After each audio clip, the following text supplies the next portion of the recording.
নমস্কার বন্ধুরা, ছাদ বাগানে এইরকম সুন্দর সুন্দর সাদা টগর ফুলের গাছ যদি আপনারা পেতে চান, সেই জন্য আপনাদেরকে এখনই কিছু চারা তৈরি করে নিতে হবে। এখনও বর্ষা কিছুটা রয়ে গেছে, কারণ ভাদ্র আর আশ্বিন মাসে এখনও আমরা বর্ষা পেতে পারি। সেজন্য আমরা যে সকল চারা আমরা এখনও তৈরি করে উঠতে পারিনি, সেই চারাগুলি আমরা এখনও তৈরি করে নিতে পারি।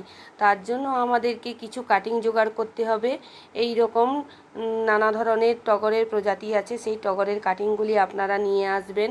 তারপর সেই কাটিংগুলিকে ভালোভাবে এই রকম বালির বেড যেগুলো হয়, সেই বালিকে ধুয়ে সুন্দর করে একটি কন্টেনারের মধ্যে বালির বেড তৈরি করবেন, যেখানে অন্যান্য গাছ আপনারা পুঁতে চারা তৈরি করে নিতে পারবেন।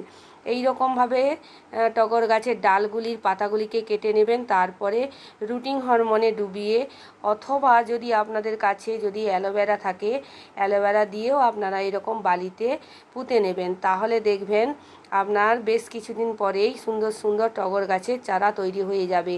আমি এখানে আমার এই কাছে থাকা যে গাছের টগর গাছ রয়েছে, সেই টগর গাছের ডাল নিয়েছি আর মিনিয়েচার ভ্যারাইটির ডাল নিয়েছি।